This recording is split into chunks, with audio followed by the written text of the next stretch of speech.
You started your own promotion. What pushed you to do that?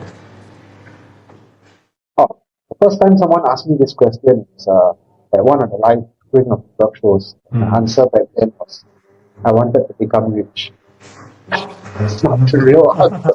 That was an in character answer. uh, I think stylistically, so like I enjoyed my time in SPW a lot. Good, it's a good run. It's a nice style that they do. Grapple Max in Singapore does a different style. And stylistically, for me, I wanted to do a retro style, like a throwback to the studio wrestling, Memphis Wrestling, NWA, uh, where you used to record like in the studio, and the storylines were chaotic, intense, but sometimes completely nonsensical as well. So I wanted to have a bit of that retro sensibility inserted to the show. What's your opinion on why wrestling is not mainstream in many countries? Oh, gosh, because a lot of wrestling is quite terrible, right? So every solid indie company you have maybe 5 or 10 other companies who are like absolute dog shit and doesn't do much to help Hmm. you know, help the selling of the business and all that. And there's so many things that are prohibiting us in general from reaching the levels of like the mainstream companies, right? America, Mexico, Japan.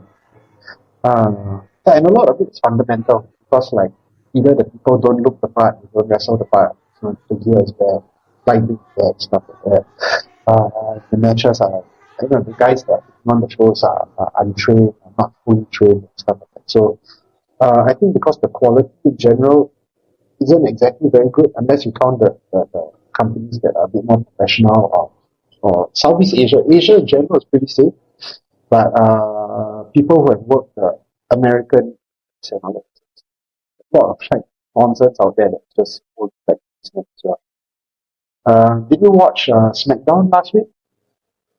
No. Oh, okay, so Pat McAfee came out, revealed to be the phone call guy. He was just ranting about the state of the wrestling.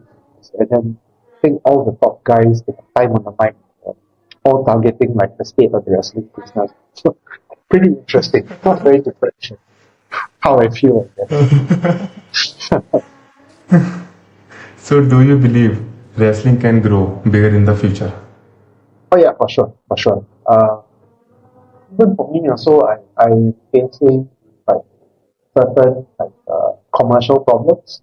But I realized that Hmm. there's a portion of the people who are paying tickets to watch. Only a few of them will become like hardcore followers. They like follow everything or like repeat customers. But I realized that even for repeat customers, there's a drop-off point, and then the other half of people that turn up at shows are maybe newcomers watching for the first time, maybe there to support a friend or family member from the card.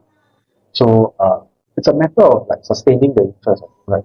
So I think the first impressions are important, but subsequently the continuous impressions or the continuous experience you're going to give people is also just as important. What does it take to build a wrestling promotion from zero? It takes money. So I mean, if like if like Cody Rhodes and the Young Bucks could make AEW within like a couple of years after all this, it obviously shows that it takes money because that will build it from 0 to 100 real fast. But you count like someone who's a poor motherfucker like myself. So building ROI is very slow. Even been around coming to 5 years, but we're still stuck in a small grounds because financially I'm not as well off as Tony Khan. A long way from that. But yeah, usually if you have good financial backing and all that, that will help you exponentially grow because you get better production values, and that already prints in the audience mind as well. Bigger player.